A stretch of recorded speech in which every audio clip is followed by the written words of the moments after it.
మాజీ ముఖ్యమంత్రి వైఎస్ఆర్సీపీ అధినేత జగన్మోహన్ రెడ్డి ఇస్తున్న వార్నింగ్ ఇప్పుడు కూటమి పార్టీల నేతలను, ఆ పార్టీలకు అనుకూలమని పేరున్న మీడియా వర్గాలను భయపెడుతుందనే చెప్పాలి. ముఖ్యంగా తెలుగుదేశం పార్టీ వారికి జగన్మోహన్ రెడ్డి చేస్తున్న ఈ హెచ్చరిక చాలా ఇబ్బంది పెడుతుందనే చెప్పాలి.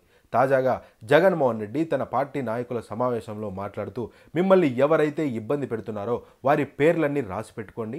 మనం అధికారంలోకి వచ్చిన తర్వాత వారు ఎక్కడున్నా, దేశం దాటి పారిపోయినా వారిని తీసుకొచ్చి వారికి సినిమా చూపిస్తామంటూ తన కార్యకర్తలకు, తన నాయకులకు జగన్మోహన్ రెడ్డి భరోసా ఇచ్చారు. దీంతో ఇప్పుడు అధికారం చూసుకొని రెచ్చిపోయే నాయకులంతా జగన్మోహన్ రెడ్డి అధికారంలోకి వస్తే మన పరిస్థితి ఏంటి అన్న ఆలోచనలో పడ్డారు. నిన్న జగన్మోహన్ రెడ్డి చేసిన వ్యాఖ్యలను చూస్తే ఆయనలో ఎంత ఆవేదన ఉందో అందరికీ స్పష్టంగా కనిపిస్తుంది. వైఎస్ఆర్సీపీ అధికారంలో ఉన్నప్పుడు కేవలం జగన్మోహన్ రెడ్డినే కాదు, తన సతీమణి వైఎస్ భారతిని దూషించినప్పటికీ ఆయన చూసి చూడనట్టుగానే వెళ్ళిపోయారు. కానీ కూటమి పార్టీ అధికారంలోకి వచ్చిన మొదటి రోజు నుంచి వైఎస్ఆర్సీపీని అణిచివేయాలనే ప్రయత్నిస్తుంది. దీంతో ఇప్పుడు జగన్మోహన్ రెడ్డి కూడా తన శైలిని మార్చినట్టు స్పష్టంగా కనిపిస్తుంది.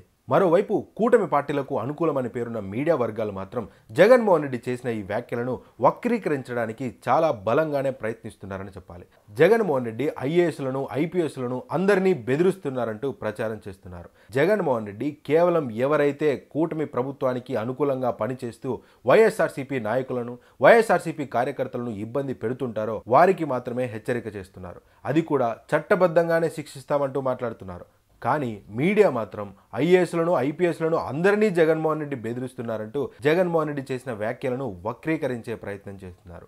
మరి ఇదే ప్రశ్న కూటమి ప్రభుత్వానికి కూడా వర్తిస్తుంది కదా. ఈ రోజుకి ఇంకా బెయిల్ రాకుండా జైల్లోనే ఉన్న పిఎస్ఆర్ ఆంజనేయులు ఐఏఎస్ కదా. మరికొందరు సీనియర్ ఐఏఎస్లను, ఐపీఎస్లను పోస్టింగ్ ఇవ్వకుండా వీఆర్లో పెట్టినంత మాత్రాన ఇంట్లో ఉండడానికి వీలు లేదని, హెడ్ క్వార్టర్కి వచ్చి రోజు సంతకం చేయాలని, అది కూడా పొద్దున్నుంచి సాయంత్రం వరకు అక్కడే ఉండాలని ఆదేశించిన ప్రభుత్వాన్ని మరి ఈ మీడియా ఎందుకు ప్రశ్నించదు? అది ఐఏఎస్లను, ఐపీఎస్లను ఇబ్బంది పెట్టడం కాదా?